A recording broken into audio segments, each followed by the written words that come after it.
Hello and welcome to another video. My name is William Steady Jimmo, and in this particular video what I want to go through is a look at how to establish a working camera system in in this case, a WPF C# application, but you can transpose the kind of concepts to your own video game ideas, especially if you're coding from scratch, as these ideas are based on concepts that you can use, across different platforms. So without much further ado, let's get straight into the video. Okay, so getting straight into the video. So when we're looking about cameras, one thing we want to consider is the abstraction of this idea that we are moving in space, and we also want to bear in mind the linear approach in terms of the logic, how to create this abstraction in a believable format for the player. And there's different ways you can go about any kind of camera system. What I'm about to present to you is the approach I came up with, and I will actually just demonstrate that with this kind of proof of concept game that I developed in C# from scratch using WPF as a front end. And there's a few things to just bear into mind. There's two characters on the screen. I'm controlling the orange character. And if you look very closely at the background, it is moving on a parallax layer, ever so slightly, but also the camera is tracking the orange player, the orange female character over here on the left, and the red-haired character, she's stationary on the right, yet her movement, or should I say her position in space, is tracked in that particular position, and it's locked in place as I'm traversing the plane. And there's some other stuff happening. She actually does follow me as well, the redhead character, so she's translating in space as well. So there's a lot of different factors to consider to create a working camera system, at least a basic working camera system. And I'm going to delve into what I did to create this system, which takes into account translation, world coordinates, and parallax. So I'm just going to put this to a side. So there's two main functions that I determined in order to create this effect. And just as a disclaimer, if you're developing a game from scratch using Unity or Unreal, or maybe, like I said, from scratch using WPF as a front end, just as I'm doing with C# as the back end, your game may differ from mine. But I hope I can pass on to you guys at least the concepts behind how I'm approaching this that you can, should I say, apply to your own games, your own logical systems. So anyway, I have here a few parameters in my approach function. I have delta x, delta y.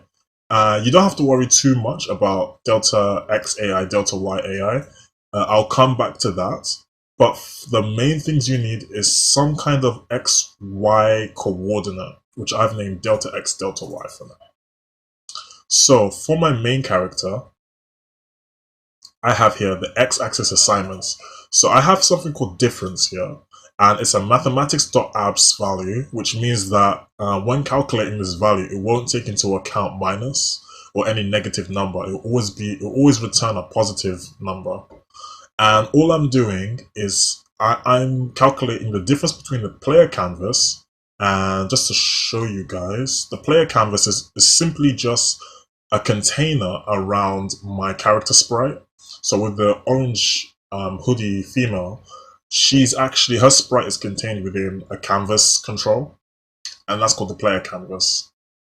And unfortunately, it's a globally declared canvas. I still have yet to make a dynamic character, but that's another thing for another video. For now, this is sufficient. So her margin left property. So I'm assuming you know a little bit about the C# syntax. I'm not going to delve into too much as to what some of these terms mean, assuming you know what they are already, hopefully. But I may gloss over some of the more complicated ones. So her margin left property is being minused against the right boundary camera. And you can't see it here. I will show it eventually, or I might just put a little cutscene. But I've got a control somewhere around this area of the screen. And what this control is simply just a rectangle with a margin property. And this margin property, or should I say this rectangle control, sits within the same container as my character, which means they share the same world coordinates. If you're considering the margin coordinates of top, left, right, and bottom as some kind of grid, if you abstract the idea of a grid to the margin left, right, top, bottom coordinates, and you assign two children controls to the same parent, then you have yourself a world grid effectively. And that's what I'm exploiting, a world grid kind of concept, in order to create a consistent sort of experience when traversing the plane. So, first step, calculate the x, should I say the difference between the left boundary, which effectively is the x-plane, against the x-plane of the x position of your boundary of your camera position, which takes into account the x-axis of your player. So once you have this difference, what you want to do, again, is calculate margin left, which is just a value assigned the margin left of the camera rectangle. The reason I've done this and not access the camera left value directly is that for some strange reason, when you're dealing with margin properties, you can't actually set their values directly. Individually, you have to set a new thickness, and then you have to set top, left, right, and bottom all at once. If you try and set margin left increments or post increments by a certain value, it just won't work in C#. I don't know why. So I had to kind of store it as its own variable and discretely modify it. Do the same for the y-axis. So get what I've used for the y-axis of the player margin, or should I say the player canvas, is the margin top property. And I offset that against the, or should I say I get the difference between that and the y-axis of the reference camera rectangle. And again, I pass the value of the reference rectangle top value to its own variable. This is for the controls of the red-haired female character, so it's pretty much the same concept. The only thing is that she's an AI, so I don't actually have discrete control over the other character. But we still need to adhere for her position in space, so she has her own set of coordinates. So now we have to do a bit of logic. So if I just go past this one, this is for the AI, so we'll go here. So difference, if I can find difference. So I think I set this as a global somewhere. Let me have a quick look. Okay, no, it just wasn't showing up. So the difference, what you want to do, where am I? Sorry for this. If the difference is greater than delta x, and remember delta x is a parameter that we pass in our approach function, we're gonna get back to what the parameters are. But for now, just know that we have some parameter double called delta x. Now what we want to do, so if the difference is greater than delta x, then we execute a particular functionality, and we also set a boolean just to tell the program the camera is moving. So the right boundary camera actually moves in the left plane, and it moves about the difference minus the delta x value. So this is some offset. And just so it's not a black box, let's have a look at what delta x is all about. So let's see what this is being called. Visual Studio is going to take a little while. It's running quite slow on my machine, as I do have a, or should I say, I am doing an upgrade for my laptop. So while that's loading out, let's continue with the algorithm. So we're here. No, that's the AI one. And conversely, if the difference is less than delta x, then we do the same things, but instead what we're going to do is that actually exactly the same? Difference is minus, okay, so difference is post decrement delta x. I'm not 100% sure if that's the case there. So I've got the difference here. Difference is post decrement. Okay, well for now that is working. I would have thought it would have been something a little bit different, but that's not a problem. camera left buffer, right boundary camera, x-axis margin left. Okay, so everything here is fine. So you can go ahead and implement this logic into your program. And it's quite similar for the y boundary. I actually knew that this was off because I don't think I need this here, the equals. It's just the same thing for the greater or the less than. You're still executing kind of the same logic. So in my mind, I can probably just simplify this logic, but I think what I'm obtaining is a difference. That's why, and I'm going to use this difference later in some algorithm, but this doesn't have to be minus incremented because I think that will just do the same thing. You just need to calculate the difference between difference and delta x. And similarly for the y plane, you need your y camera reference. So it's a different rectangle, which I will show or put a cutscene for that. It's a different rectangle which takes into account the y axis space. And what you want to do, you don't want to modify the left value. You want to modify the top parameter of the margin property. But this time it's your difference y axis against delta y. And delta y, if I can find the function call. So delta y, what delta x and delta y is, when you call this function, you have to pass in a couple parameters. And I call this in a function called linear interpolate. But for the sake of simplicity, you don't need to do the same thing as I've done. But we're going to go ahead and look at the linear interpolate function call so we can actually derive what delta x and delta y is. So linear interpolate is here. So turns out delta x and delta y are some global variables. They're actually offsets, which I've set to 50. And what this accounts for is that the camera position won't exactly be on the camera rectangles, but they'll be offset by 50 pixels. I use the word pixels loosely, as one margin position it's like a 64th of an inch or something, so it's like a pixel, but that depends on the screen resolution of the monitor, I believe. So in terms of physical difference between different displays. So just to clarify, delta x, delta y, you wanna define as globals.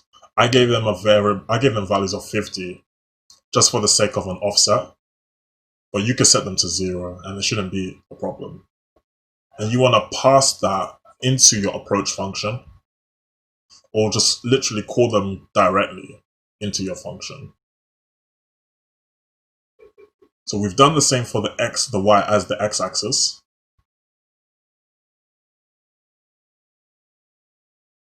So we've done this, we've cleared this stage. And that's it for the approach function. Pretty simple. Now there's one more step to complete this functionality. And I've gone ahead and called this, as you saw, I had a linear interpolate function. And I wasn't really linear interpolating in the approach function, but the linear interpolation that I attempted is done here in the camera lock. So let's see if we can have a look at linear interpolate. Actually, no worries, we'll go straight to camera lock. So I just want to simplify the workflow. There will be cutscenes about this video just to make the process a little bit easier to follow. I never really like the find replace here. It doesn't always find what I need. I don't know. Probably the way I type. I think it's not type safe in some cases. But anyway, I have a procedure here of, or should I say, some kind of workflow of linear interpolate. Let's go here. Which calls the approach and camera lock. So what I just walked through, you guys, was the approach function. The next thing is to lock the position of the camera to the player. So in some particular way. So let me just go ahead and disable camera lock and you're going to see the difference. So first I'll show you with camera lock enabled. I'll just restart this because we're out of bounds of our parallax plane. Which is something I need to actually do. The background of my game concept has to dynamically generate the background to some degree, which I haven't got around to doing yet for speed, doing things one thing at a time. Okay, so I'll just let the game kind of warm up a little bit. How are we doing for time? Okay, try to keep this under 20 minutes. So as I move about space, as you can see, the camera moves as such. But if I go ahead and comment out this camera lock, I have to just terminate the program.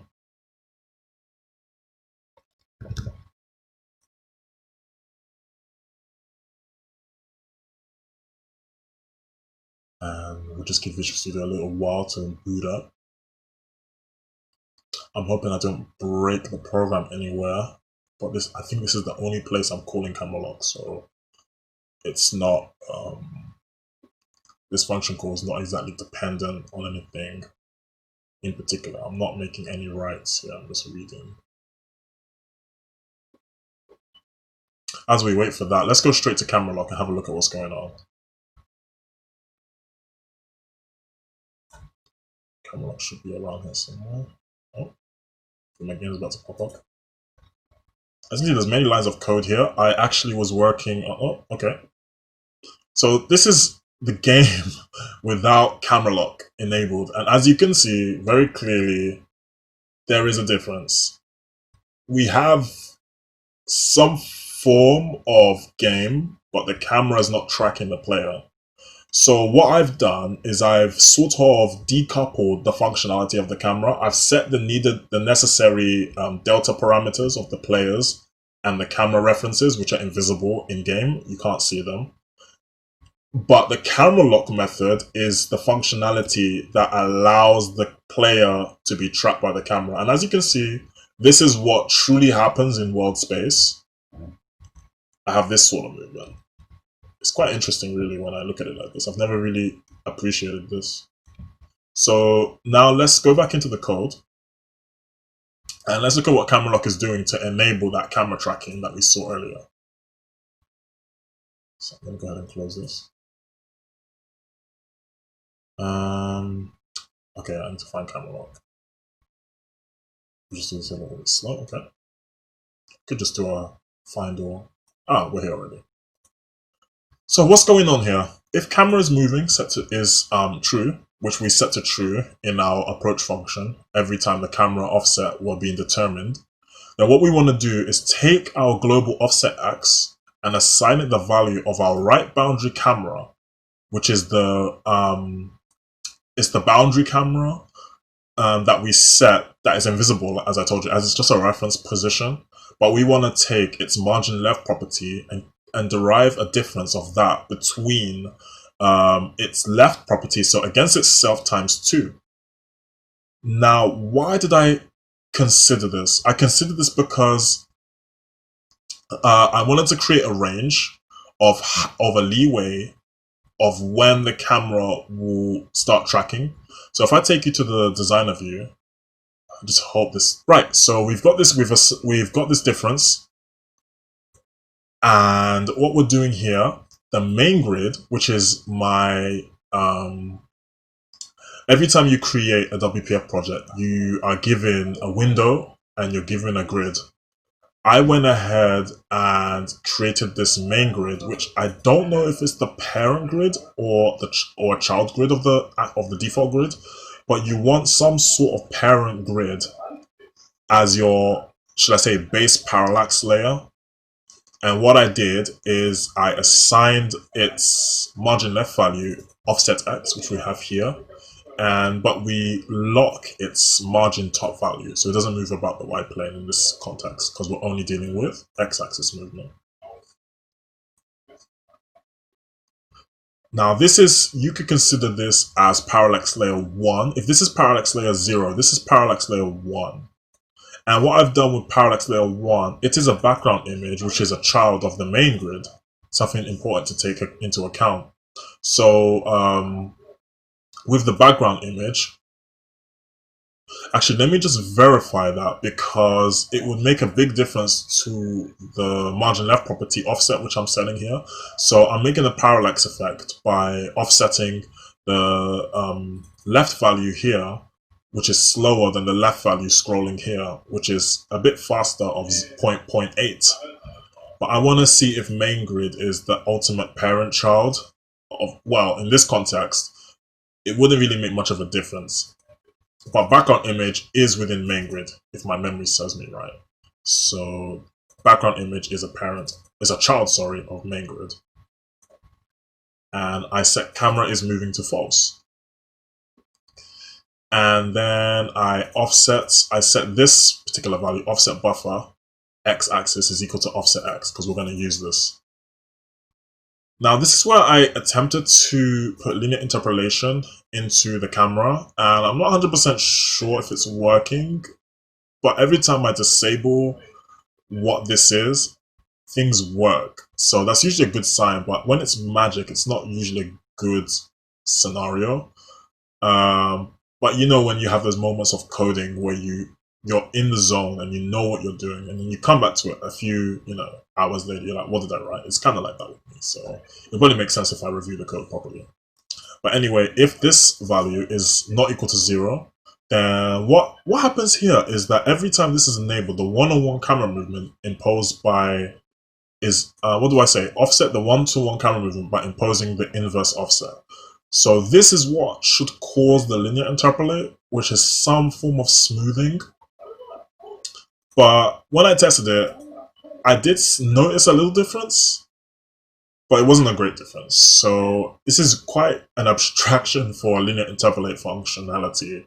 It could just be really smart, like smart tweening, clever tweening kind of thing. Other than that, it did help offset the jerkiness of my initial one-to-one camera. And I do the same thing for the y-axis, but I just use all the y-axis parameters. So we have, is camera y moving, set to, is equal to true. If it's true, that is, which we assign to true this value every time we move about in the approach function, which I showed you earlier about the y-plane. Then we set all the respective parameters just as we did with the x-axis. I'm not going to go through it all right now because it's basically the same thing, and it's the same thing with this smoothing function here as well. And I do the same for the AI, i.e. the red-haired NPC girl character, and her y-axis as well. And that's the functionality. Simple as that. And once you tie that all together, you have yourself a working camera system. Let me just enable camera lock again.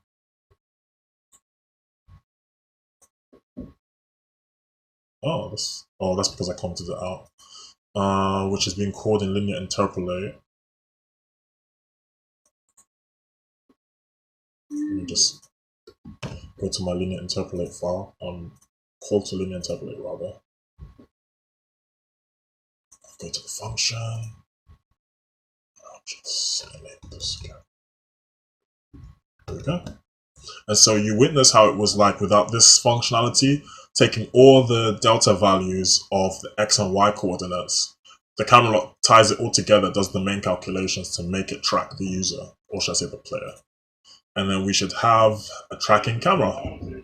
So I do appreciate that this may have been confusing in terms of how I presented it, only because I'm presenting you guys the raw source code of the game rather than an ideal solution or an ideal example, which kind of highlights the main functionalities and abstracting some of the fluff. The fluff in this case being the rest of my game. But I really wanted to just give you an insight into my approach for this scenario. So I opted to stick with all the game I presented to you in all its context. So if you found this video, let me know. If you found this video helpful, let me know in the comments. If you didn't, also let me know in the comments for future improvements. I'm going to be continuing this kind of devlog as I go with more tutorials. I'm considering adding netplay to this kind of game idea. I already did establish some form of network connectivity between two WPF applications. I made an old video about it and I placed it on my old LinkedIn. I don't know if it's on this channel, but I managed to get two WPF programs to talk to each other over a LAN connection. So maybe I'll do that for this game or another simple example to show you that it's possible. But for now, drop a comment, drop a like, subscribe if you wish. It'll be very helpful for the channel. And you can press the bell icon if you do want to be informed, because the YouTube algorithm is a little bit weird. So my name is Williams. Catch me on LinkedIn. Just do a search for Williams at the Gmail. Send me a message before you connect so I know what's going down. And yeah, thanks for watching the video, and I bid you good day. Bye bye.